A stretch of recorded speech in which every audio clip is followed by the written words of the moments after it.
يعني اللاعبين الذين كانوا قد حصلوا على اللقب: سعيد العويران، نواف الدمياط، حمد المنتشري، ياسر القحطاني.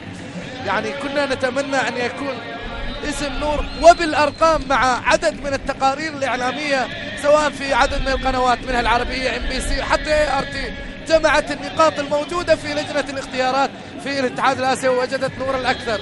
ألا يكون ضمن الخمسة، ألا يكون جول. راية مرفوعة، لا ما فيها شيء. جول رغم قرار. شوف لعب سليم عباس إبراهيم قال إنها جول وأشار إنها في المرمى، وقرار الحكم حنشوف وكالديروس. لكن شوف نور كيف حولها. شوف نور، لا والله ما فيها شيء، وقرار سليم وهدف جميل للمشعل. يسجل هدف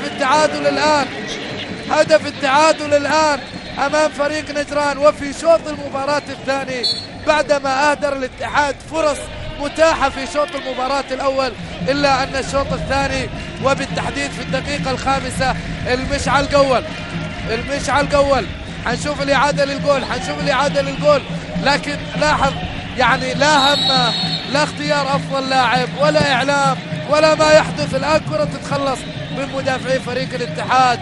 نور عطاه بالراس وقال له هذه انتو ضميرك يا مشعل، وكرة على طبق من ذهب وضعها في مرمى جابر العامري لتعمر بصراحة